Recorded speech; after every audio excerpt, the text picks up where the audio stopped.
শাকিব খানের এখন এই মুহূর্তে ইকবালকে বলা উচিত, কিরে ভয় পেয়েছিস?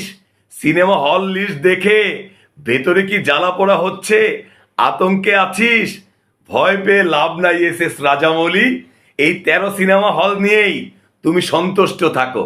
আজকে আজকে যদি 3-4টা ছবি আসতো তাহলে বুঝতাম আয় বেটা খেলি দেখি কার কত দম আছে। সবসময় সত্য প্রকাশে বদ্ধপরিকর মিডিয়ার হারির খবর। গত রোজার ঈদে ইকবাল সাহেব তার ডেড বডি সিনেমাটা মুক্তি দিতে চেয়েছিলেন। সিনেমাটি সিনেমা হল না পাওয়ায় ইকবাল সাহেব অভিযোগ করেছেন এতগুলো সিনেমা আসার কারণে তার ডেড বডি সিনেমা হল পায়নি। তিনি বলেছেন, আজ যদি 3 থেকে 4টা সিনেমা আসতো তাহলে বলতাম আয় খেলি কার কত জোর আছে। ইকবাল সাহেব, এবারের ঈদে হাতে গোনা 5টি সিনেমা মুক্তি পেতে যাচ্ছে। আপনি তো কোনো খেলাই দেখাইতে পারলেন না, বহু কারিশমা করে সিনেমা হল পেলেন মাত্র 13টা। আপনি খেলাটা দেখাবেন কোথায়? আর যেই সিনেমাকে উদ্দেশ্য করে, বিশেষ করে শাকিব খানকে ইঙ্গিত করে যে কথাগুলো আপনি ইদানিং বলছেন, সেই কথা কি ধোপে টিকেছে? শাকিব খানের তুফান 125টি সিনেমা হলে মুক্তি পাচ্ছে। এখন ইকবাল সাহেবের শুভাকাঙ্ক্ষীরা এসে বলবেন ইকবাল সাহেবের বিরুদ্ধে অনেক বড় ষড়যন্ত্র হয়েছে, তাই ইকবাল সাহেব সিনেমা হল বেশি পাননি। আবার কেউ কেউ বলবেন ইকবাল সাহেবের রিভেঞ্জ সিনেমার এতটাই হাইপ, উচ্চ রেন্টালের কারণে বেশিরভাগ সিনেমা হল মালিকরাই রেন্টাল দিয়ে সিনেমাটা নিতে ব্যর্থ হয়েছে। সে যাই হোক, বাংলাদেশের এস রাজামৌলি খ্যাত নির্মাতা এমডি ইকবাল সাহেব মাত্র 13টা সিনেমা হল নিয়েই তিনি শাকিব খানের সাথে ক্ল্যাশে যাবেন। তিনি 13টা সিনেমা হল দিয়েই শাকিব খানের তুফানকে লন্ডভন্ড করে দিবেন।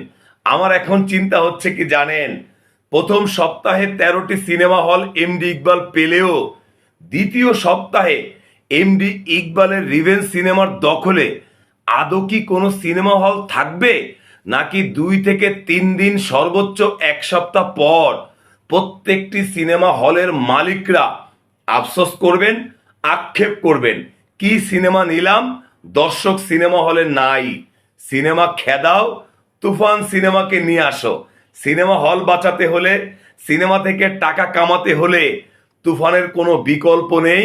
এটাই কি সিনেমা হল মালিকরা ইকবাল সাহেবকে শুনিয়ে দেবেন, নামিয়ে দেবেন তার রিভেঞ্জ সিনেমা? এমনটা যেন না হয়, তাহলে এই ইকবাল সাহেব সোশ্যাল মিডিয়ায় লজ্জায় মুখ দেখাতে পারবে না। অবশ্য অনেকেই বলেন ইকবাল সাহেবের লজ্জাই নেই।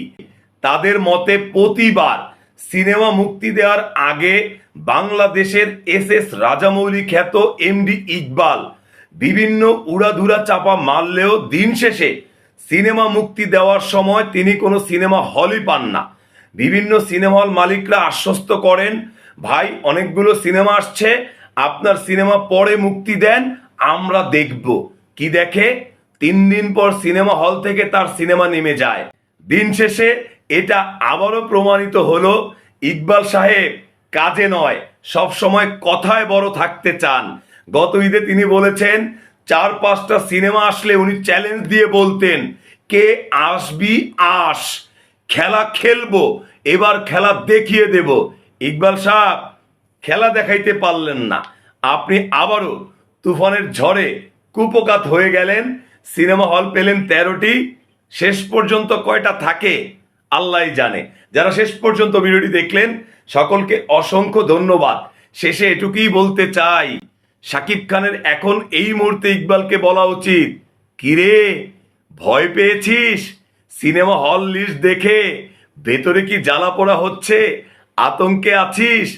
ভয় পেয়ে লাভ নাই এস রাজামৌলি, এই 13 সিনেমা হল নিয়েই তুমি সন্তুষ্ট থাকো। ভিডিওতে একটি লাইক দিয়ে চাইলে শেয়ার করে দিতে পারেন। আর যাচ্ছি, আসসালামু আলাইকুম, আল্লাহ হাফেজ।